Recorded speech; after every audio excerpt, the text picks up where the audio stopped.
You may have heard that Donald Trump is suing the New York Times, Washington Post, and CNN.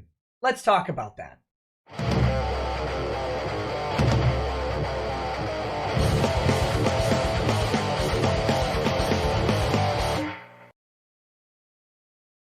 Hey, what's up, guys? Welcome to Law-Splaining the Interwebs. I'm your host, Nick Rekieta of Rekieta Law, a small law firm in central Minnesota. And today we're talking about Donald Trump's campaign's lawsuit against CNN, Washington Post, and New York Times. Now, I do have the document here. We're not going to go through the document. I'm going to summarize what's in it for you because going through the document line by line can be really boring. That's better suited for a longer video or a live stream. If you do like those kind of live streams, subscribe to the channel. We do live streams talking about legal issues and sometimes going through full legal documents line by line almost every weeknight at 11 p.m. Central. If you like that, come join us. If you like these short videos, hit like and subscribe and share the short videos and ignore the live streams if you don't want to do them. That would be great as well. But let's get back to just me and you.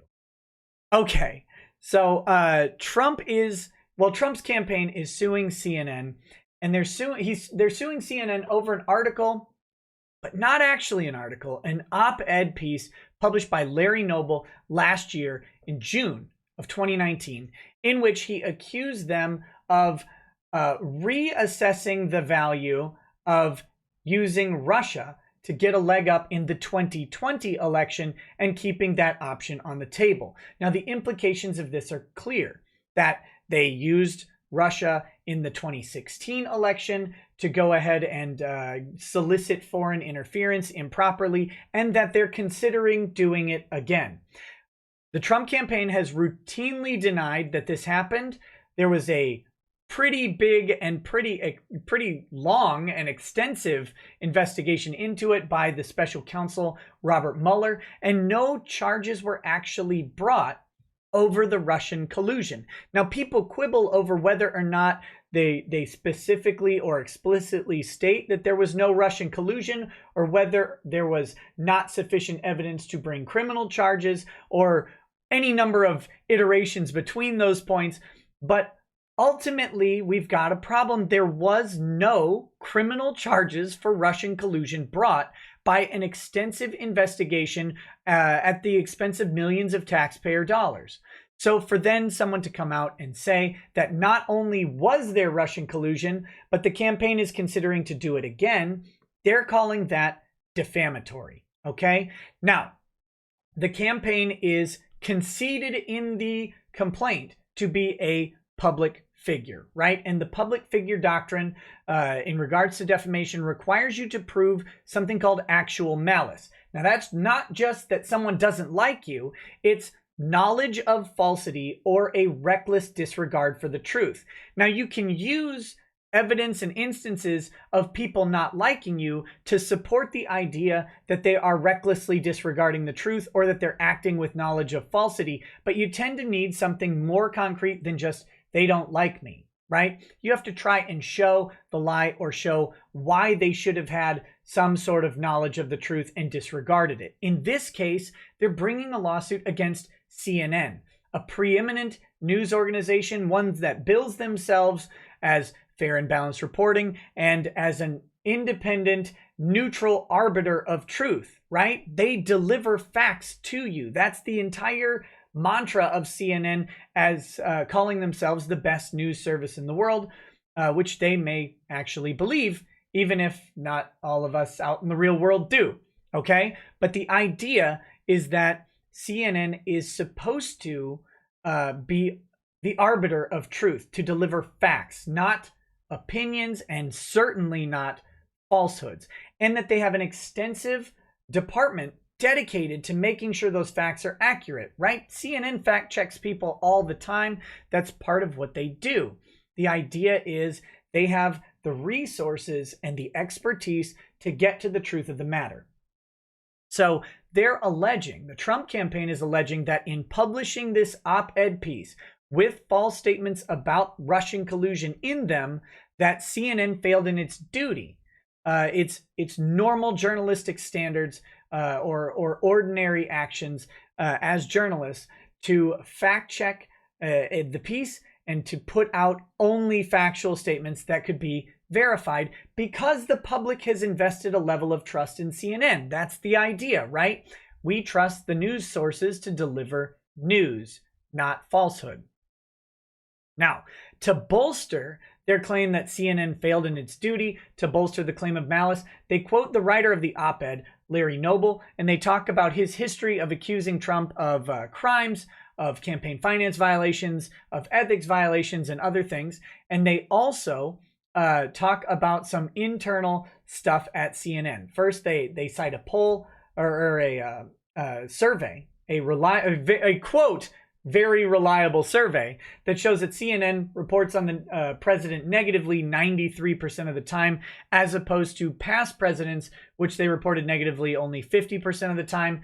And they also quote several CNN management people from a Project Veritas video, in which they all talk about how CNN is biased against the president, how specifically the CEO of CNN, Jeff Zucker, has biases against the president and wants negative reporting and wants impeachment reporting all the time, even if some of the rank and file CNN people don't, and they all kind of hate it.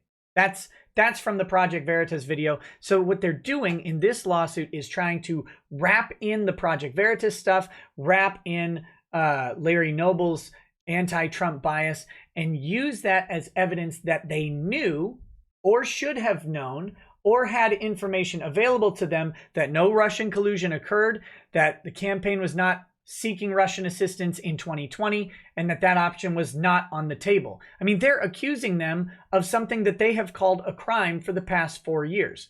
They're accusing them of preparing to commit a crime again that they accused them of committing 4 years ago.